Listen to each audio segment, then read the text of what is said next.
Hey, I'm Jesse. Welcome to devotion number 365.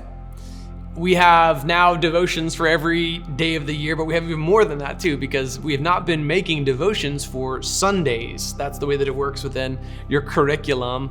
But hey, man, if you've been with us for all 365 devotions, congrats and thank you. Would you let us know?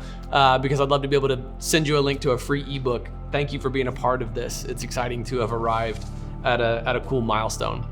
So for devotion 365, we're in 2 Corinthians chapter 10, beginning in verse 9. I don't want to seem as though I'm trying to terrify you with my letters.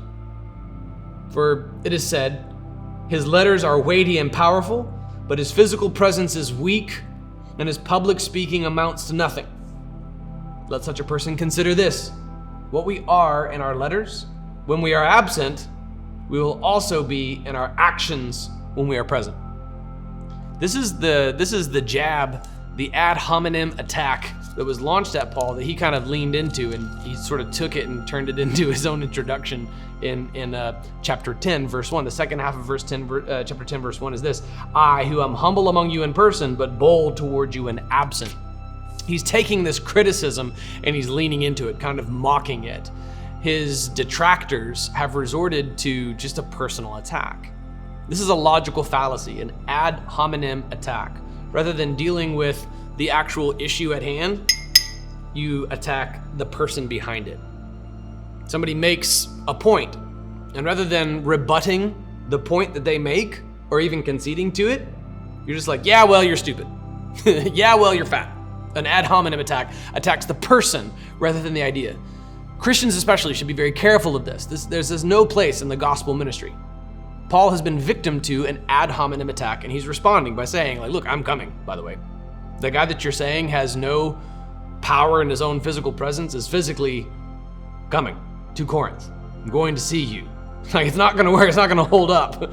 So Christians, stay away from this ad hominem attack, wherein you bypass the issue at hand, and then you just personally insult the guy on the other side of the table.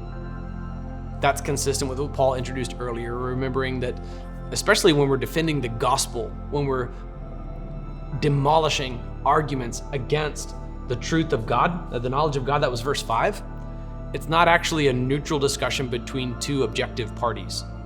It's a matter of spiritual warfare. So don't take it personally when you're personally attacked. And don't imitate that tactic when you are representing the gospel of Jesus Christ. Even the person who is insulting you personally, the person who resorts to an ad hominem attack against you personally, like Paul, you can point out the fallacious nature of such an approach, but you don't resort to that tactic yourself, Christian.